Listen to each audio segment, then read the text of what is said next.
porque en otro tiempo, dice Pablo, erais tinieblas, mas ahora sois luz en el Señor. Y luego nos dice, andar como hijos de luz.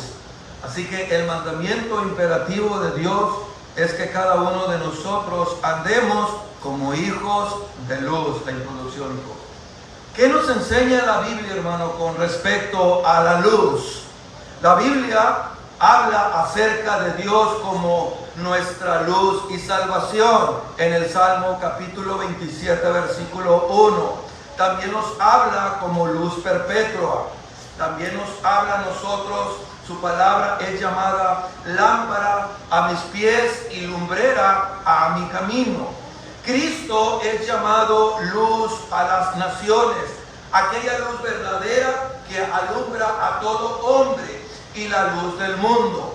Por tanto, mis amados hermanos, imitar a Dios, imitarlo a Él, significa para un creyente que debe de participar de la luz de Dios y reflejarla en un estilo de vida práctico. La siguiente. En las Escrituras, el empleo de la palabra luz en sentido figurado tiene dos aspectos muy importantes. Es el aspecto intelectual y es el aspecto moral. En el aspecto intelectual, la Biblia nos habla, representa la verdad, mientras que en el aspecto moral representa lo que es la santidad. Así que vivir en la luz significa por ende vivir en verdad y en la santidad. Y la figura de tinieblas tiene lo mismo, es decir, dos aspectos. Intelectualmente, las tinieblas representan ignorancia y representan falsedad. En el aspecto moral, las tinieblas tienen una connotación de maldad. Así que el aspecto intelectual de ambas figuras corresponde a lo que una persona conoce y lo que una persona cree. En el aspecto moral se relaciona con la manera en cómo uno piensa y cómo uno actúa. Por ejemplo, en 2 Corintios, Pablo habla acerca del aspecto intelectual cuando dice que el Dios de este siglo cegó el entendimiento de los incrédulos. ¿Con qué propósito? Para que no les resplandezca la luz del Evangelio de la gloria de Cristo, el cual es la imagen de Dios. En Isaías capítulo 5, el profeta habla de ambos aspectos. Cuando dice allá en el verso 20 del capítulo 5, ay de a lo malo dicen bueno y a lo bueno malo, que hacen de la luz tinieblas y de las tinieblas luz, que ponen amargo por dulce y lo dulce por amargo. Tanto la enseñanza como la práctica de estas personas, según el texto, eran corruptas. La siguiente. Ahora, mis amados hermanos, Pablo habla del aspecto moral cuando él exhorta a los creyentes de la iglesia de Éfeso. Él dice también en Romanos, desechando pues las obras de las tinieblas, dice Pablo, debemos hacerlas a un lado, dice, y vistámonos de las armas de luz. Y en el versículo siguiente, es decir, el versículo 13, dice Pablo de una manera específica, algunas de las obras de las tinieblas son glotonerías, borracheras, lujurias y lascivias, contiendas y envidias. Por otro lado, todo el que pertenece a Dios anda en luz, tanto en lo intelectual como en lo moral. Por eso el apóstol Juan, escribiéndole allá a los hermanos en su primera carta, capítulo 1, verso 5, Juan dijo, este es el mensaje que hoy hemos oído de él. Dice, y os anunciamos, dice, Dios es luz y no hay ninguna tiniebla en él. Y sigue diciendo Juan, si decimos que nosotros tenemos comunión con él y andamos en tinieblas, dice, mentimos y no practicamos la verdad. Es una incongruencia que un creyente diga que sigue a Cristo y que a la vez practique la mentira.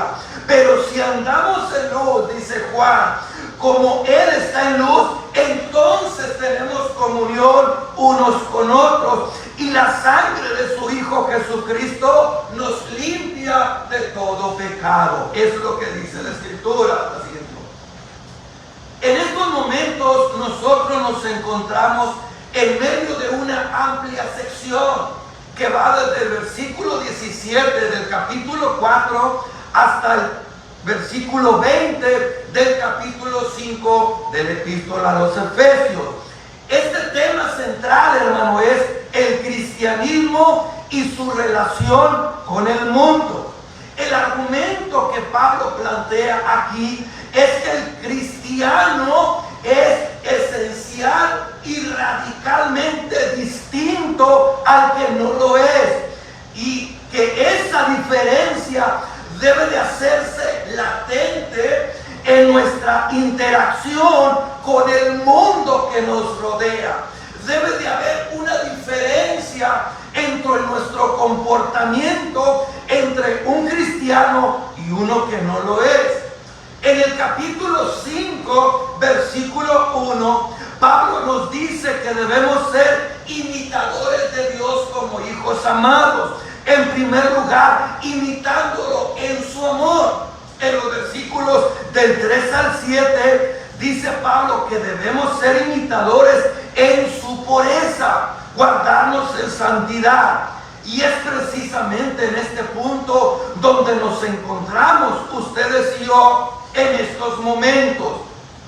El apóstol Pablo ha dicho ya a estos hermanos de la iglesia de Éfeso que no deben de practicar, de participar de ningún modo en el estilo de vida pecaminoso que caracterizaba a la cultura grecorromana en aquel tiempo, y ha dado dos razones contundentes para ello. En primer lugar, no debemos participar de los pecados que el mundo participa, que el mundo practica, porque los que practican tales cosas no heredarán el reino de Dios. Porque sabéis esto, dijo Pablo en el verso 5 de Efesios 5, que ningún fornicario o inmundo o avaro, que es idolatría, tiene herencia en el reino de Cristo. En segundo lugar, porque estas cosas, les dice Pablo a los efesios, quienes las practican atraen la ira de Dios en su vida. Nadie os engañe con palabras humanas, porque por estas cosas viene la ira de Dios sobre los hijos de desobediencia. No seáis partícipes de ellos, les dice Pablo. Pero el apóstol Pablo tiene algo más que decirnos al respecto, y es que ese estilo de vida pecaminoso es totalmente incongruente con el cambio radical que se ha operado en nosotros, si es que en realidad somos cristianos. Y este argumento, mis amados hermanos, ese es el que deseo compartirles a ustedes en esta mañana. Y se encuentra en los versículos del 8 al 14, pero por espacio de tiempo vamos a considerar solamente el versículo 8. Y en el verso 8 Pablo nos muestra la declaración que el apóstol hace. La siguiente cosa. Dice el apóstol, porque en otro tiempo pasado, ¿qué eran los efesios? Dice el texto, erais tinieblas. Ya dijimos lo que las tinieblas representan, mas ahora soy luz. Ya sabemos lo que la luz representa. Representa a Dios, representa su verdad, representa su carácter. Eso es lo que representa. Y Pablo dice a los efesios, mas ahora sois luz en el Señor. Es decir, que el carácter del Señor está en ustedes, porque Él los ha regenerado, los ha transformado. Ahora ustedes, como hijos de Dios, deben de comportarse como hijos de luz. ¿Qué hace la luz, amada iglesia? alumbra donde está la oscuridad. La luz no se hizo para ponerla en un lugar donde no se vea. Todo lo contrario, siempre la colocamos en un lugar donde alumbre más. Eso es lo que somos ustedes y yo. Pablo vuelve una y otra vez a este mismo punto. Los cristianos somos distintos, iglesia. Amén. Los cristianos somos distintos. Siempre tenemos que tener eso en mente. Somos distintos. Antes éramos tinieblas. Ahora ustedes y yo somos luz. Luz en el Señor. Dios ha obrado en nosotros una transformación radical.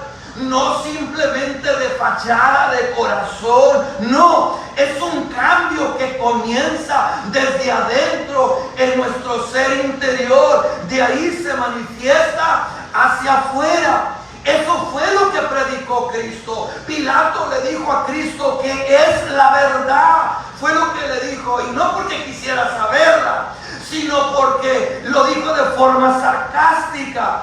Hermano, si Cristo hubiera sido, si Él hubiera querido libertarse, zafarse de Pilato, irse de ahí, ¿qué es lo que hubiera hecho Cristo? Si se supone que su propósito era dar un golpe de estado, quitar a Herodes y ponerse, Él hubiera reclutado soldados para que no lo entregasen a Pilato. Mas sin embargo, ¿qué hizo Cristo? ¿Qué hizo Cristo? Predicó. ¿Y cuál era el arma que Cristo utilizó? La verdad, mis amados, porque es la verdad de Cristo quien transforma los corazones desde adentro hacia afuera y los hace que se sometan voluntariamente al Señor. Así que la operación que se ha operado en nosotros ha sido una transformación radical y debe de manifestarse. Venir a ser cristiano no es tan simple como algunos parecen pensar. No, iglesia, no es tan simple. Hoy en día muchos dicen voy a hacerme cristiano. Como si dijeran voy a ir a comprar una pizza, me voy a sentar a ver televisión. Voy a hacerme cristiano. No consiste en asumir un estilo de vida. Eso sería moralismo, eso sería pietismo, como lo que hacían los fariseos. No consiste en asumir un estilo de vida, dejar de hacer ciertas cosas para comenzar otras. No, querido. Venir a ser cristiano es un cambio tan extraordinario que solo puede ser obrado en nosotros por el poder de Dios. Ustedes y yo estábamos muertos en delitos y pecados. Eso es lo que dice Efesios 2:1. Ustedes y yo por naturaleza eran los hijos de ira de Dios. Eso fue lo que vimos en la mañana en la escuela dominical. Hijos de ira. No había nada que nosotros pudiéramos hacer. Es como dijo el doctor R.C. Sproul. Él dijo, no, Dios no salva a la persona que se anda ahogando, no. Él va al fondo del mar y saca al muerto y lo levanta y luego sopla aliento de vida. Así que es lo que hace Dios y eso es lo que hace el extraordinario poder del Evangelio. Es un cambio extraordinario, operado por Dios. Es una transformación que se opera en el asiento mismo de nuestra personalidad.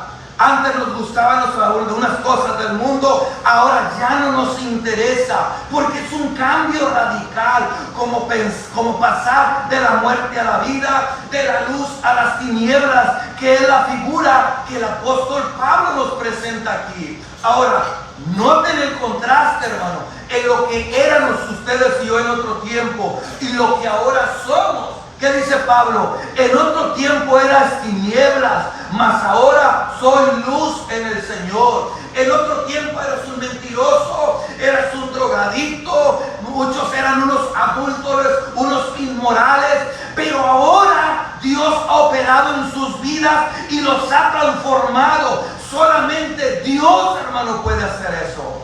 Solamente el Evangelio de Cristo. Erais una cosa en el pasado. Dice Pablo, ahora sois otra, completa y radicalmente distinta. ¿Qué éramos en el pasado? Éramos tinieblas. por causa de Adán. Por causa de Adán, el pecado pasó a la humanidad. Acuérdense la ilustración que les hice. ¿A quién representaba David? A la nación de Israel. Si David perdía, Israel sería esclava de los filisteos.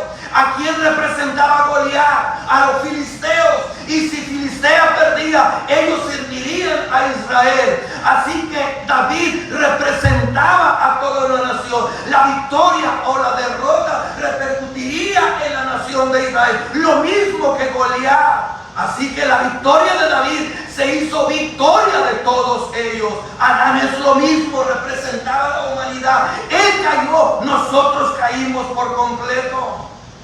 Y eso lo vemos de una manera clara. ¿Cuántas generaciones pasaron desde el Edén hasta Génesis capítulo 6? Y dice el verso 5 que todos los designios del corazón del hombre eran hacia el mal. Totalmente corrompidos.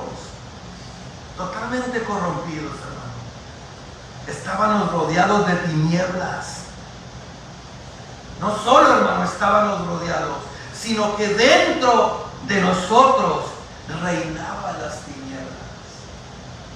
Reinaban las tinieblas. El problema del hombre, querido, no es únicamente que vive en un mundo de oscuridad. El problema del hombre no es únicamente que vive en un mundo que está en oscuridad. Es un problema peor. El problema del hombre es que la oscuridad, las tinieblas están dentro de él. Ese es el problema. Dice Pablo, eran tinieblas. El hombre sin Dios carece de luz. Carece de luz. Las figuras de la luz, como lo vimos en la introducción, y las tinieblas se usan en la Biblia, tanto en sentido intelectual como en el sentido moral. Intelectualmente hablando, eran tinieblas, ¿sí? Estar en tinieblas es estar en ignorancia, sumidos en el error, sumidos en la falsedad. La capacidad de razonar de una manera equilibrada ha sufrido daños enormes por causa del pecado. La mente del hombre es vana. Todo lo relacionado, el pensar con Dios, está totalmente entenebrecida. Este hombre no es capaz de discernir lo que realmente necesita o lo que realmente importa en la vida. No tiene la capacidad porque está en tinieblas, sumido en el error de la ignorancia, en la densa oscuridad. Esa carencia de luz, querido, trae como consecuencia un estilo de vida pecaminoso. Vivir en tinieblas, moralmente hablando, es vivir en el pecado. Dice Proverbios 19:2, el alma sin conocimiento no es buena. Por eso dice Pablo, eras tinieblas, vivías en la vanidad de tu mente, con tu entendimiento entenebrecido. ¿Por qué el hombre tiene el entendimiento entenebrecido? Porque su mente es vana. Ha sufrido daños, hermanos, para poder pensar, buscar de Dios. La ignorancia, mis amados, no es una virtud. Carlos Spurgeon dijo, solo los ignorantes creen que política y religión no se discuten. Es por ello que ladrones siguen en el poder y falsos profetas predicando el evangelio. Porque solo los ignorantes creen eso. Algunas personas piensan que para hacerse cristiano hay que ser un tonto. No, hermano. No. La ignorancia no es una virtud. La ignorancia es una maldición. Es una maldición. El impío, dice el apóstol Pablo, es un ignorante porque el impío ignora la verdad. No conoce a Dios, no conoce sus caminos y es presa fácil del error, del engaño y de la falsedad. El impío, hablando bíblicamente, está ciego completamente, entenebrecido. Por eso se dirige tan tranquilamente a un abismo sin fin, lleno de miseria. Por eso él rechaza el evangelio, por eso rechaza al Salvador que el Evangelio ofrece, porque la cruz para él le parece locura. Dijo Pablo en la segunda carta de los Corintios, capítulo 4, versículo 3, dice: pero si nuestro Evangelio está encubierto, entre los que se pierden está encubierto, en los cuales el Dios de este siglo cegó el entendimiento de los incrédulos, para que no les resplandezca la luz del Evangelio de la gloria de Cristo, el cual es la imagen de Dios. Así que estar en tinieblas es vivir en pecado, es vivir en el error, es vivir en la ignorancia, es vivir en la miseria. Así se encontraban los de Efesios, así nos encontrábamos nosotros, hasta que Cristo nos rescató. Así estábamos nosotros antes de venir a Cristo en ese tiempo. Eran tinieblas, pero ahora un cambio extraordinario se ha operado en nosotros. Ahora soy luz en el Señor. La ignorancia ha sido reemplazada por el conocimiento, el error por la verdad, la miseria por el gozo, y la alegría de nuestro entendimiento ha sido iluminado. Nuestros ojos han sido abiertos, nuestro corazón ha sido transformado. No solo tenemos luz, sino que somos luz en Cristo Jesús. Aleluya. Así como antes erais tinieblas, dice Pablo, ahora soy luz en el Señor. Gloria a Dios, hermano. No es que ahora seamos más inteligentes que en otro tiempo. Es que ahora estamos en Cristo y Él es la luz del mundo. Y es por el hecho, hermano, de estar en Cristo, que usted y yo somos luz. Es porque su justicia nos ha sido imputada. Está la doble imputación. ¿Qué hicimos? Nosotros le transferimos nuestro pecado a Cristo, nuestro representante legal, nuestra cabeza federal. Le transferimos nuestro pecado y Él nos dio su justicia. Por eso somos justos.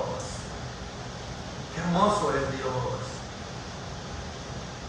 Ahora nosotros, mis amados, somos de Cristo. Yo soy la luz del mundo, dijo Cristo. Y el que me sigue no andará en tinieblas, sino que tendrá la luz de la vida. Fuera de mí, dice el Señor, solo hay tinieblas, solo hay oscuridad en el mundo, porque yo soy la luz del mundo, es lo que Cristo dijo. Aquellos que le siguen no andarán, mis amados hermanos, en tinieblas. Aquellos que le siguen no solo andarán en luz, sino que tendrán la luz de la vida, residiendo permanentemente en ellos, alumbrando a aquellos que están en oscuridad. El Señor les dijo a sus discípulos en su tiempo, en medio de aquella generación perversa y maligna: vosotros sois la luz del mundo. Ustedes son la luz del mundo. Ustedes son importantes. Ustedes tienen una misión. Ustedes no son cualquier persona. Son la luz del mundo. Eso es lo que es la iglesia, la luz del mundo. Somos llamados para alumbrar, para anunciar las virtudes de aquel que nos llamó de las tinieblas a su luz admirable. Estamos aquí para ser los heraldos del Señor, para que la gente vea, hermano, que tú y yo somos diferentes. Para eso estamos aquí. Cuando la iglesia perseguía, el imperio de Roma perseguía a la iglesia y la masacraba, y la iglesia, ¿qué pasaba? Crecía. Dijo Tertuliano: la sangre de los mártires es la semilla del cristianismo, y seguía creciendo, y muchos, al ver el testimonio de ellos, venían a Cristo, porque eran la luz. Aunque el mundo desprecia a los cristianos y los considera personas débiles, mentecatos, insignificantes, ellos son la única luz que el mundo posee. Gloria a Dios, hermanos. Gloria a Dios por eso. Somos importantes.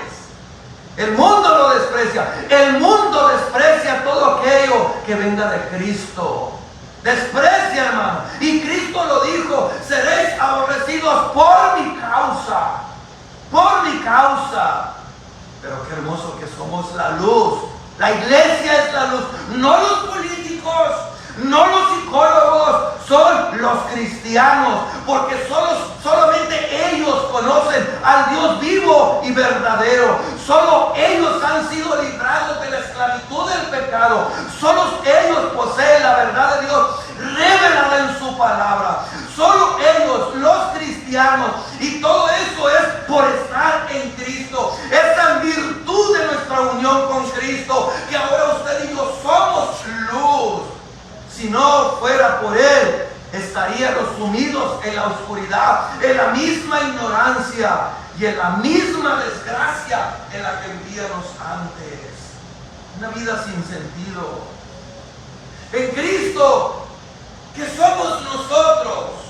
En Cristo hemos sido perdonados, hemos sido regenerados, hemos sido justificados, hemos sido santificados, hemos sido adoptados en la familia de la fe. Tenemos comunión íntima con el Dios vivo y verdadero y la esperanza cierta de morar con Él por los siglos de los siglos. Gloria a Dios, hermano.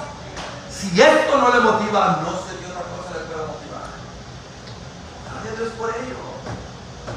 Hermoso es estar en Cristo. La siguiente pregunta.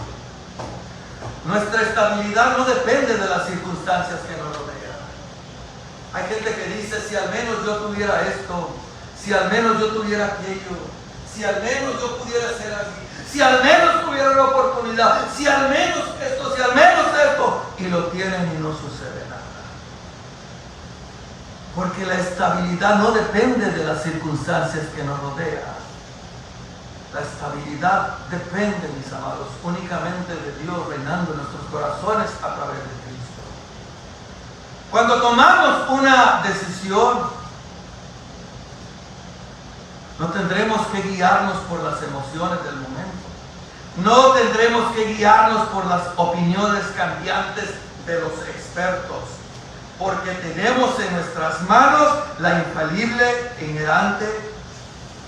inerrante palabra de Dios, toda suficiente. Lámpara es a mis pies tu palabra y lumbrera mi camino. No que no podamos recibir un buen y sabio consejo, hermano, sobre todo de un cristiano más experimentado y maduro. Son buenos los consejos, pero siempre la última decisión debemos apoyarla en la palabra de Dios. Ahora que estamos en luz, la luz indica pureza, conocimiento, gozo, alegría. Eso es lo que ha sucedido con los creyentes. Algo extraordinario ha sucedido en la vida de todos ellos. ¿Qué ha pasado, hermano? Hemos sido nosotros transformados. Cuando soltaron al Coliseo a Felicitas y a Perpetua, su criada, a Perpetua y a su sierva Felicitas, para que renunciaran, los padres le decían a Perpetua: renuncia, pon incienso al busto de el César y ya, no te hagas a ti mismo eso. Y él le ponía del niño, lo hacía llorar para que desistiera Perpetua, renunciara a Cristo. No hagan eso, que no lo haré. Y se acababa de aliviar Felicitas, y sin embargo fueron lanzadas al ruedo y soltaron uno de los toros de Creta, ya se imaginarán. Y a las dos las invistió y salieron en el aire y cayeron. Ahí murió Felicitas, mientras que Perpetua se levantó y fue a donde el verdugo y le dijo: pon tu espada aquí, aquí. No falles, porque ya quiero estar con mis hijos. El verdugo le temblaba la mano y al final vino a Cristo. ¿Qué es lo que pasa en esos corazones? ¿Saben lo que sucede, hermano? Es la gracia de Dios y el poder de Dios obrando en nuestros corazones. Eso es lo que ha sucedido con los creyentes. Eso es lo que ha pasado. Algo extraordinario ha sucedido en la vida de todo cristiano. Antes estábamos en la tiniebla, éramos tinieblas haciendo lo que hace el mundo, no nos daba vergüenza, pero ahora las aborrecemos porque ahora somos luz. Y eso, hermano, debe de hacerse evidente y manifiesto en todas las áreas de nuestra vida. Cuando nos ve, como cuando no nos ve. Eres tinieblas. Concluyo, se siente. Ahora, yo te pregunto, mi hermano, en todo lo que hemos visto hasta hoy, ¿es evidente en tu vida que tú eres un hijo de luz? No solo cuando te ven, sino cuando tú estás solo, tú estás sola, donde nadie te ve. ¿Es evidente en tu vida que tú eres un hijo de luz? No te estoy diciendo que seamos perfectos, porque nadie de este lado del cielo es perfecto. Pero es en tu vida que tú eres un hijo de luz. Mi amado hermano, ¿estás siendo tú una fuente de luz? ¿Estás siendo tú una fuente de luz para otros por medio de la proclamación del Evangelio a través de una vida que confirma lo que tú predicas? Así es. Los cristianos no son perfectos. No somos perfectos. Porque luchamos con el pecado. Luchan con el pecado y nos avergonzamos cuando somos vencidos por él. Nos avergonzamos. ¿No es cierto? Se siente tristeza en su corazón, vergüenza cuando peca, porque sabe que le falló el Señor. El cristiano, mis amados hermanos, no es el que nunca peca, sino el que siempre se arrepiente. Porque ellos procuran hacer la voluntad de Dios. Porque su mayor deleite es agradarle a Él, serle fiel a Él. Ese es su mayor deleite. Manifiesta a tu vida el gozo de la salvación, de estar en luz. Y el gozo no es mire cómo me siento. No, hermano, no. No es que nos estamos riendo, no. El gozo es una estabilidad interna, producido por la seguridad que nos da, independientemente de las circunstancias que nos rodean, de saber que todo está bien, porque el Dios soberano es el que controla todo a nuestro alrededor, sin importar la circunstancia. Eso trae estabilidad a mi corazón. Eso trae estabilidad. Aunque haya duelo, aunque haya enfermedad, aunque haya dolor, el Señor lo permite. Siempre le digo a mi esposa, no hay situación en esta vida, o como dijo, me gustó más como dijo el doctor Archie Sproul, no hay ni una sola molécula, ni una, en todo el vasto universo que esté fuera del control de Dios. Nada. Nada. Porque si estuviera fuera del control de Dios, entonces no fuera Dios. Todo está. Y no hay nada que pase en el Hijo de Dios que esté fuera de la voluntad de Dios. Nada.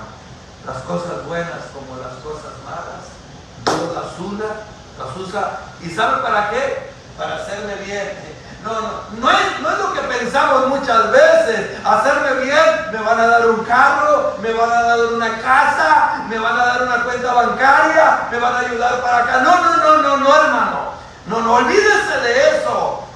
Hacerlo bien significa que las cosas malas y las cosas buenas, Dios las usa para hacernos cada vez más a la imagen de Cristo. Esa es la voluntad de Dios, Romanos 8:29. Dios usa las cosas buenas y las cosas malas para hacernos más a la imagen de Dios. Qué bueno Dios, hermano. Manifiesta tu vida el gozo de la salvación.